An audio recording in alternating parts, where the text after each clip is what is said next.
The section has been chock full of software and hardware I use every day to save me time and effort. For example, I've used LaunchBar for over a decade, and it saved me dozens and dozens of hours.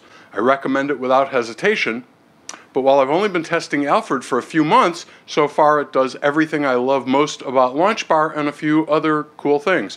So I expected to switch back to LaunchBar by now, but I have yet to find a reason.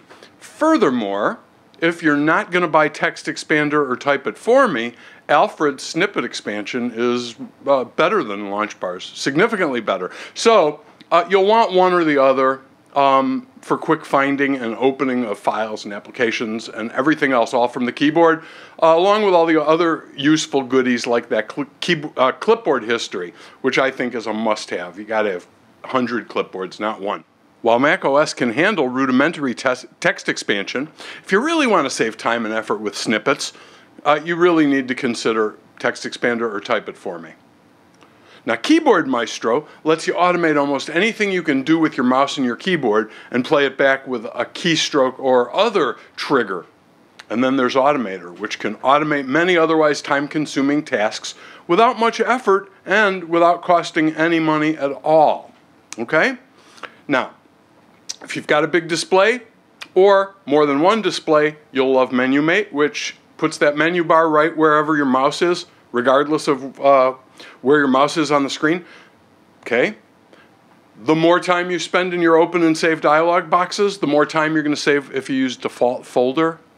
If you open or save more than a few files a day, definitely give the free trial a try. I think you'll like it. If you want to become a dictator by talking to your Mac, that is, Mac OS has modest abilities built in, but if you're serious about dictation, you're going to want Dragon for Mac or Dragon Anywhere, or both.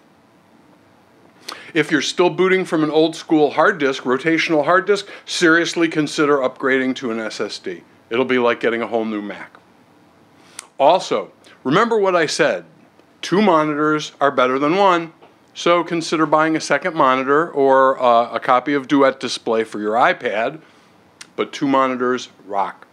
Finally, Activity Monitor, iStat menus, memory clean, but monitor your memory usage, and then if you're filling up memory more often than you'd like, or seeing too much VM, virtual memory, and swap file activity, think seriously about that RAM upgrade we talked about in Lesson 8.